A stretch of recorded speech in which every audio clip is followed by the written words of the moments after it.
हाँ जी, मेरे प्रभु जी। सभी को मेरा नमस्ते प्रणाम। तो किसी का कोई प्रश्न है तो बताइए। प्रणाम गुरु जी। अरे प्रभु जी प्रणाम, बोलिए बोलिए। प्रभु जी, जीवन में बिल्कुल सहज कैसे रहा जाता है? मतलब जैसे हमारा मन है, जो क्वेश्चन हाँ पूछ रहा है अहंकार, हाँ हाँ। उसके बिना कैसे रहा जाता है? जैसे कुछ ना कुछ वो करना ही चाहता है, हर क्षण हाँ हर जी। पल।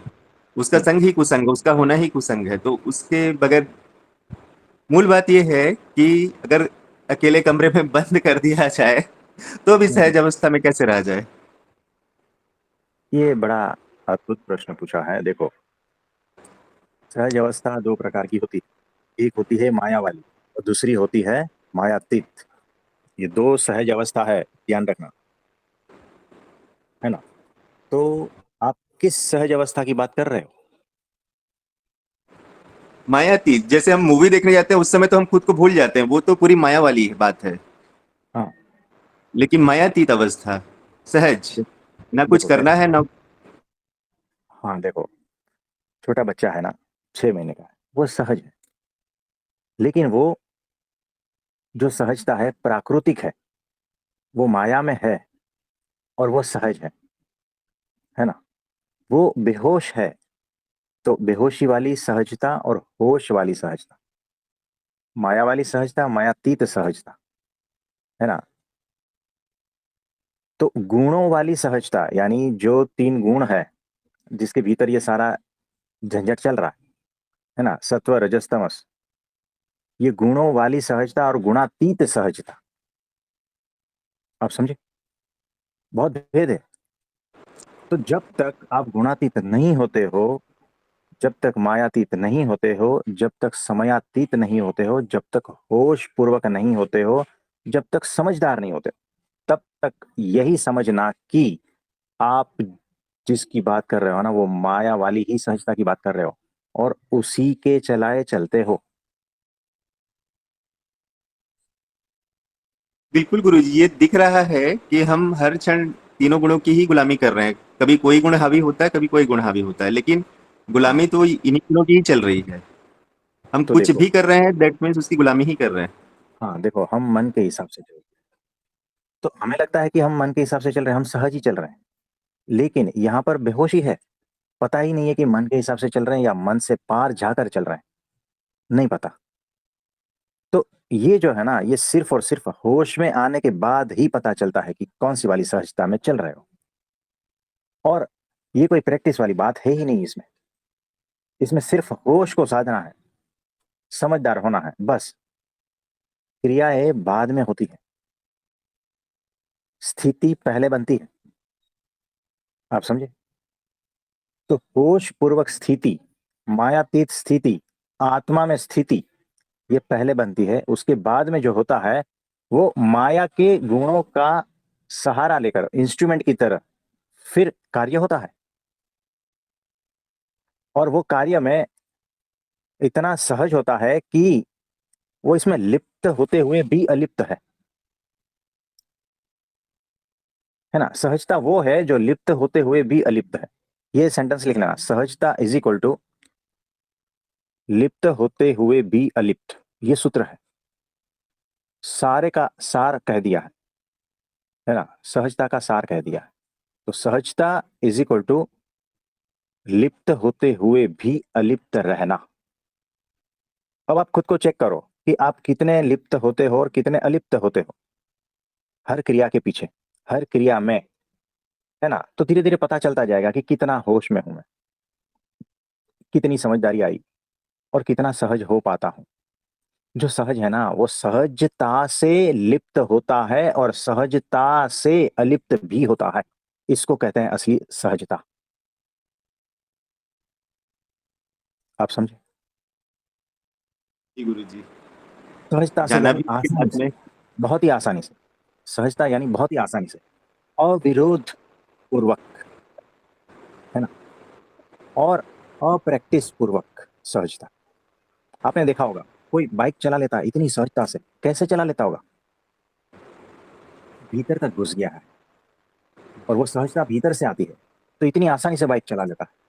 आपने देखा होगा वो जो रस्सी पे चल रहा है ना, सहजता से चल रहा है, बिना गिरे, है ना, इतना बैलेंस अच्छे से बनाता है सहजता से। वो सहजता कहाँ से आई? संपूर्ण होश से, और शरीर की प्रैक्टिस से, मन की स्थिरता से, संयमता से, है ना। ये सारे गुण पहले होते हैं, उसके बाद में धीरे धीरे वो सहजता बनती है कि सहजता पूर्वक आप लिप्त भी होते हो और अलिप्त भी रहते हो। आप समझे? यानी कितना कितना होश चाहिए। वो जो रस्सी पे चल रहा है ना, उसने कितनी प्रैक्टिस की होगी, और वो प्रैक्टिस कौन सी है पता है? होश की प्रैक्टिस। जितना होश, शरीर उतना ही साथ देता है प्रैक्टिस में, संयम से। आपने जो लता मंगेशकर जी को गाना गाते हुए सुना होगा, कितनी सहजता से गाते हैं, और आपको क्या करना पड़ता है उसके जैसा गाना गाने के लिए? तो सहजता कैसे आई गाने में? कितनी प्रैक्टिस की होगी, कितना संयम। आपको पता है वो पानी भी बाहर का नहीं पीते, खाना भी बाहर का नहीं खाते। कितना संयम होगा जीवन में, तब जाके ऐसी वॉइस को वो निखार पाए। तो वो सहज कैसे हुआ? प्रैक्टिस से होता है। और कौन सी प्रैक्टिस? होश की प्रैक्टिस, समझदारी। ये धीरे धीरे होता है। और जब इतने समझदार और इतने होश पूर्वक होते हो ना, कि संसार में, माया में, गुणों में लिप्त होते हुए भी सहजता पूर्वक अलिप्त भी होते हो, ये है असली सहजता, है ना। और वो जो असली सहजता है वो समझदारी के बाद आती है, गुणातीत होने के बाद आती है, आत्मा में स्थित होने के बाद आती है। आप समझे? जी गुरु जी, तो जो साधक की जो डे टू डे लाइफ जो होती है गुरु जी, उसमें जो खाली हम्म। समय होता है, उस खाली समय को खाली किस तरह रखा जाए कि हम नीचे ना गिरे। हम क्या करते हैं कि खाली में थोड़ा देर तो खाली हो जाते हैं, लेकिन कई बार जैसे माया में घुस जाते हैं, मोबाइल पकड़ लेते हैं, या हाँ, कई बार ऐसा भी मैंने देखा कि किसी को सुनने की भी लत, वो भी एक तरीके की बेहोशी ही बन जाती है कि हम किसी को सुन भी रहे हैं तो सुनते ही जा रहे हैं, सुनते ही जा रहे हैं, उससे भी मुक्त हो जाना है, खुद में देखो, ही स्थित हो जाना है। यानी ये जो आदत है ना, लिप्त होने की, यानी मोबाइल में लिप्त होना, सुनने में लिप्त होना, कहीं पर भी लिप्त होना, वो जब कट जाएगा तब आपकी स्थिति क्या है, अलिप्तता की है क्या? तो चेक करना भीतर, हर वक्त भीतर चेक करना कि मैं बेहोशी से ये कार्य कर रहा हूँ। होश आया तो इसको छोड़ दिया, अपने आप छूट गया। तो सहजता पूर्वक आप लिप्त होते हो और सहजता पूर्वक आप अलिप्त भी हो जाते हो, ये चेक करना। एक बात, ये चेक किया, फिर अलिप्त होने के बाद में आपके भीतर क्या क्या जख्म पड़े रहते हैं, जिसमें आप लिप्त हुए थे उससे उखड़ कर कौन से जख्म को पाला है, ये चेक करना, है ना। होश पूर्वक इतना सारा करोगे तो तुरंत पता चल जाएगा कि आपको अभी क्या करना है। और गुरु जी, जीवन में अगर लंबे समय तक प्रतिकूलता चले, तब गुरु हम्म। से या ईश्वर से किस तरीके की प्रार्थना होनी चाहिए? कि ये जो प्रतिकूलता है, ये मेरे भजन में बाधा है। प्रतिकूलता तो होती है, लेकिन आपका ध्येय कौन सा है, ये चेक करना है। कि मेरा ध्येय सांसारिक वासनाओं में है, और उसमें ये सारी बाधाएं हैं, ये प्रतिकूलता है, ये भी एक प्रकार की प्रतिकूलता है।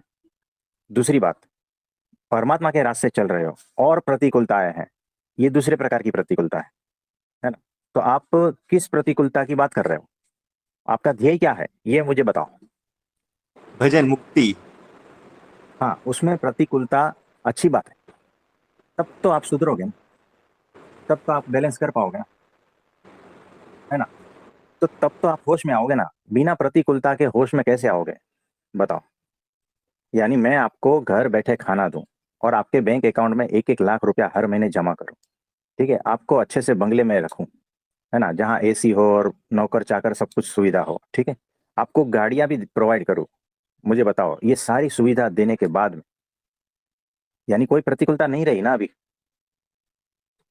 बताओ, फिर आप अच्छे से भगवान का भजन कर पाओगे क्या, होश में रह पाओगे क्या?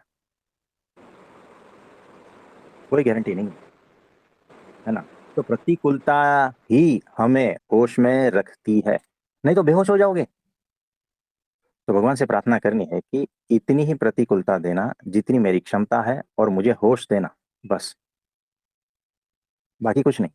और जिसको भगवान को भजना है ना, उसे इस दुनिया की कोई भी प्रतिकूलता बात कर ही नहीं सकती, रोक ही नहीं सकती। मीराबाई को देखो ना, कितनी प्रतिकूलताएं थी, रोक पाया क्या? भगवान की मूर्ति में समा गए। और हम बैठे रो रहे हैं, इतनी प्रतिकूलता है जीवन में, इतना ये है वो है सब कुछ। ये रोना धोना छोड़ दो। अगर इतना ही रोना धोना है तो भगवान के रास्ते चलना बंद कर दो। जो जो भगवान के रास्ते चला है ना, बिना प्रतिकूलता का कोई चला ही नहीं है। एग्जाम्पल मुझे बता देना, जितने भी महापुरुष हो गए ना, उनका जीवन चेक करके देख लेना, बिना समस्या का कोई आगे बढ़ा ही नहीं है। अरे इस लोक में भी देख लेना आप, जो जो ऊंचाइयों को छुए हैं ना, जो जो सांसारिक ऊंचाइयों को छुए हैं, है ना, उनके जीवन को भी चेक कर लेना। किसी को इतना आसान कुछ मिला ही नहीं है। है ना? अगर वो मिला है ना तो हाथ से निकल जाएगा, गारंटी से, याद रखना। तो होश के लिए प्रतिकूलताएं जरूरी है। और अगर जीवन में प्रतिकूलताएं नहीं है ना, तो समझना आप भटक चुके हो, आप बेहोश हो, आपको पता ही नहीं है। यानी परमात्मा ने प्रतिकूलता न देकर आपको भगवान से वंचित रखा है, अपने से वंचित रखा है, याद रखना। अगर आप होश पूर्वक नहीं जी रहे हो तो समझना आप नरक में जी रहे हो। और प्रतिकूलता के साथ में अगर होश पूर्वक जी रहे हो तो समझना कि परमात्मा के रास्ते ही हो आप।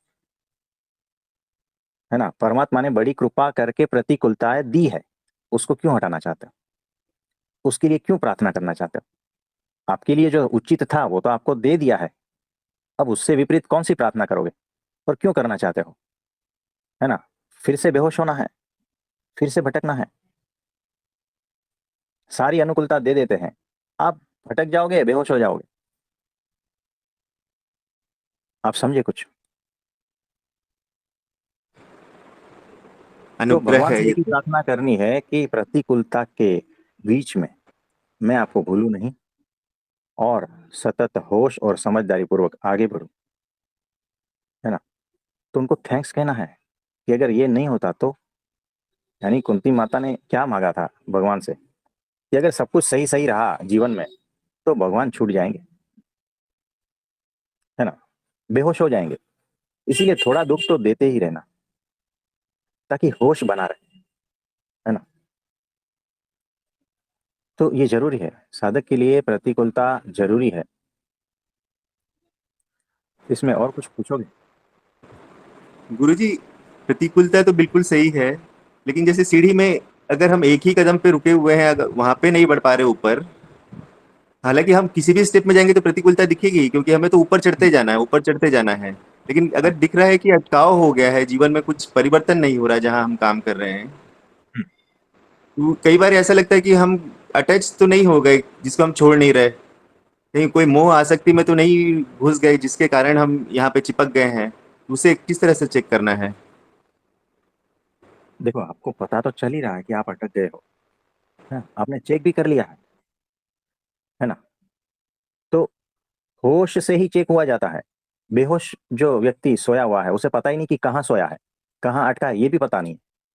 आपको ये तो पता है कि कहीं अटके हुए हो, कहीं आगे नहीं बढ़ रहे हो, कहीं मुहासक्त हो, कहीं ना कहीं फंसे हो। इतना होश काफी है। और जिस दिन ये पीड़ा और ज्यादा पीड़ा लगने लगेगी ना, तब आप इसको छोड़ दोगे, अपने आप छूट जाएगी। तो कोई बात नहीं, इसको और सघन होने दो। यानी इस पीड़ा को, यानी मैं जहां पर भी अटका हूं, इस अटकाव को और सघन होने दो, ताकि आप और होश में आओ। है ना? आप जहां फंसे हो और फंसने दो, ताकि वो पीड़ा आपसे सहन नहीं हो पाए और आप वहां से छूटने का प्रयत्न करो। है ना?